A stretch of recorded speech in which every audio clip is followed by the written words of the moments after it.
अस्सलाम वालेकुम, welcome to KHR services. Friends, कैसे खैरियत हैं? आज हम बात करने जा रहे हैं जी फेसबुक डोमेन वेरिफिकेशन की।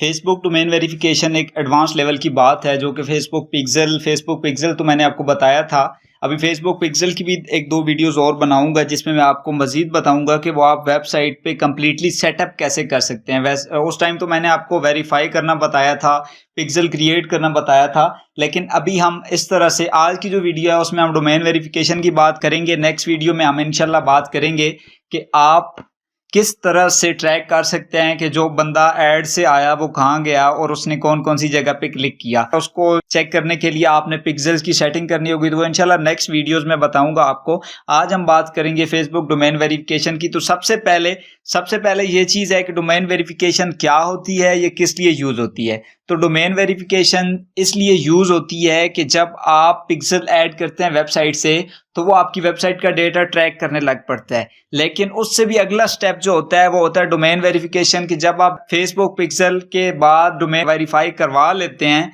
तो आपका जो डेटा है वो बहुत एक्यूरेटली जो है ट्रैक होना स्टार्ट हो जाता है। इससे वो आपको कोड देता है जो आपने कोड अपनी वेबसाइट में ऐड करना होता है। तो सबसे पहले मैं आपको दिखाऊंगा कि वो कोड कौन सा है। जैसे कि ये एक वेबसाइट है, इसमें अगर देखें कि यहाँ पे कहाँ पे कोड लगा हुआ है फेसबुक डोमेन वेरिफिकेशन का, तो यहाँ पे हम इंस्पेक्ट पे आए, पेज सोर्स पे आए और यहाँ पे आप लिखें वेरिफिकेशन। तो ये आप देख सकते हैं कि यहाँ पे नजर आ रहा है जी Meta name Facebook domain verification और ये आगे कोड लगा हुआ है। तो ये इस तरह का कोड आपने भी अपनी वेबसाइट में, क्लाइंट की वेबसाइट में ऐड करना होगा। डोमेन वेरिफिकेशन जो कि एडवांस लेवल की बात है, इसके प्रोजेक्ट्स आपको मिलते रहते हैं और इसमें कंपटीशन कम है। क्यों कम है? क्योंकि लोग प्रोफेशनल हैं वो तो जानते हैं, लेकिन जो सिर्फ फेसबुक एड्स रन करना जानते हैं उनको नहीं पता कि डोमेन वेरिफिकेशन क्या होती है और किस लिए यूज होती है और इसको कैसे वेरीफाई करते हैं किसी भी डोमेन को फेसबुक एड्स के लिए। तो ये आपको ये कोड है, तो ये कोड हम सेट करने जा रहे हैं कि हम कैसे ऐसा कोड जो है जनरेट कर सकते हैं। तो सबसे पहले तो आपने यहाँ पे आ जाना है जी फेसबुक एड्स मैनेजर में। फेसबुक एड्स मैनेजर में आप आए तो गो टू एड मैनेजर्स, इस पे आप क्लिक करें। मैं आपको बिल्कुल एक एक स्टेप आपको इसलिए बताता हूँ कि आपको कोई मसला ना हो, जो न्यूबीज हैं उनको परेशानी ना हो। जिनको पता है उनको तो चलें पता होगा कि स्टेप कैसे कैसे फॉलो किए जाते हैं। यहाँ पे आपने अपना एड अकाउंट सेलेक्ट कर लेना है। एड अकाउंट सेलेक्ट करने के बाद जो नेक्स्ट प्रोसेस है थोड़ा सा क्रिटिकल है, उसको समझना आपके लिए जरूरी है। तो इस तरह से आपके पास डैशबोर्ड आ जाएगा। ये डैशबोर्ड आपके सामने आ गया तो ये यहाँ पे आपको ये 3 लाइंस नजर आ रही है, R2, इस पे आप क्लिक करें। क्लिक करने के बाद यहाँ पे ये ब्रांड सेफ्टी है, इस पे भी आप जा सकते हैं, लेकिन हम जाएंगे इवेंट्स मैनेजर पे। तो इवेंट्स मैनेजर पे मैंने जैसे ही क्लिक किया तो ये मुझे नेक्स्ट पेज पे ले आया जो कि इवेंट्स मैनेजर जिसको बोला जाता है। पहले भी हमने इवेंट्स मैनेजर को विजिट किया था पिक्सल के टाइम पे, आपको याद होगा। तो ये यहाँ पे ये आपको नजर आ रहा है डेटा सोर्सेज, इस पे आप क्लिक करें।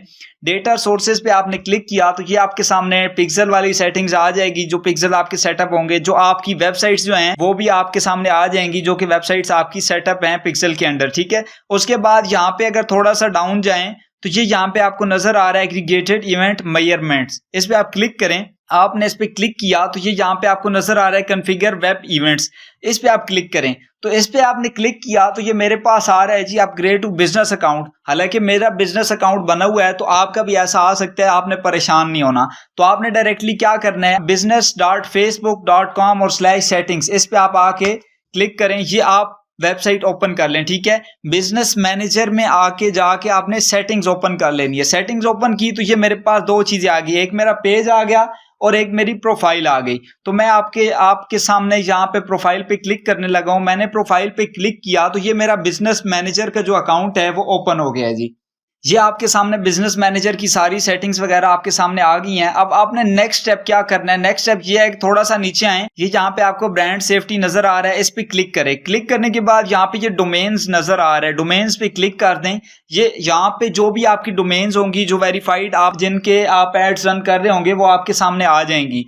जो वेरीफाई करनी होगी उसके सामने डोमेन वेरीफाई का बटन आपको नजर आएगा, आप उस पर क्लिक करेंगे तो वेरिफिकेशन का प्रोसेस स्टार्ट हो जाएगा। या जो वेरीफाइड होंगी ऑलरेडी, पहले से ही उनके नीचे लिखा हुआ होगा डोमेन वेरीफाइड। तो अभी हमने क्या करना है, हमारे पास न्यू डोमेन है जो कि हमने वेरीफाई करनी है। तो उसका क्या स्टेप है, यहाँ पे हम ऐड पे क्लिक करेंगे।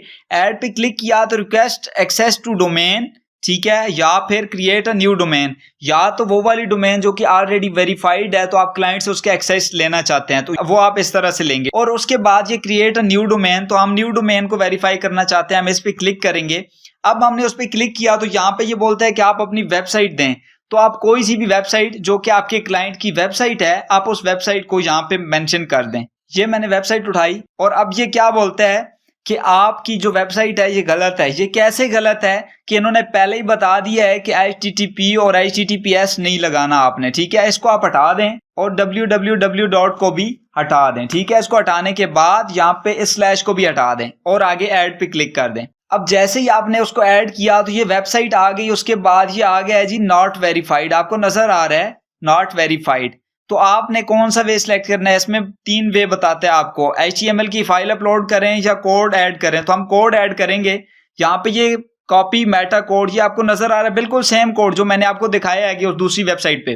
तो ये आप देखें यहाँ पे, इस पे आप क्लिक करेंगे तो ये कॉपीड आ गया है। तो अभी आपने क्या करना है, आपकी वेबसाइट है वर्डप्रेस की, तो वर्डप्रेस की वेबसाइट पे यहाँ पे आप आएंगे। ये यहाँ पे आपको सिंपली मैंने बिल्कुल इजी से स्टेप्स बताने हैं। यहाँ पे आपने प्लगइन्स आना है, प्लगइन्स में जाके ऐड न्यू प्लगइन्स पे जाना है। अभी मैं आपको दिखाऊंगा कि इसका जो कोड प्लेस था वो कहाँ पे प्लेस था। तो यहाँ पे आप आएंगे, आप लिखेंगे हेडर फुटर कोड मैनेजर। ये आपने हेडर फुटर कोड मैनेजर लिखा तो यहाँ पे आपने प्लगइन इंस्टॉल करना है। ये 2 प्लगइन्स जो हैं ये रिकमेंडेड हैं। एक है जी हेडर फुटर कोड मैनेजर, इसको HFCM भी बोला जाता है, और एक ये है WP code insert headers and putters.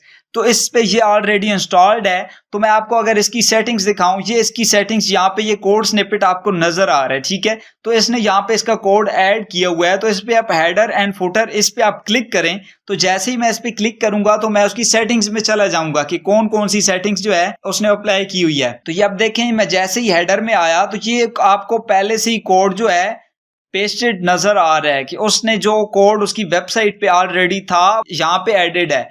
ये नीचे अगर देखें तो ये बॉडी है, ये फुटर है। अगर फुटर में ऐड करना होता तो हम यहाँ पे ऐड करते, लेकिन हमने हेडर में ऐड करना है, जो कि ये इंस्ट्रक्शंस आपको नजर आ रही हैं। यहाँ पे देखिए हेडर क्लोज और हेडर स्टार्ट के अंडर आपने इसको ऐड करना है। तो यहाँ पे ये एडेड है, ठीक है। ऐड करने के बाद सेव चेंजेस आप कर दें। यहाँ पे वेरीफाई का बटन नहीं नजर आ रहा होगा, तो अगर ना नजर आए तो आपने क्या करना है, सिंपली इसको स्क्रीन को थोड़ा सा छोटा कर लेना है। थोड़ा सा छोटा करेंगे तो ये वेरीफाइड डोमेन का बटन आपको नजर आ जाएगा। इस पे आप क्लिक करेंगे तो क्योंकि मैंने इस पे कोड ऐड नहीं किया, तो जैसे जब तक मैं कोड ऐड नहीं करूंगा तो मेरी डोमेन जो है वेरीफाई नहीं होगी, क्योंकि मेरी क्लाइंट की वेबसाइट है तो मैं उस पर कोड जो है ऐड नहीं करना चाह रहा। तो मैंने आपको यहाँ पे एग्जांपल दिखा दी कि कोड कैसे आपने ऐड करना है, कैसे आपको कोड नजर आएगा, ठीक है।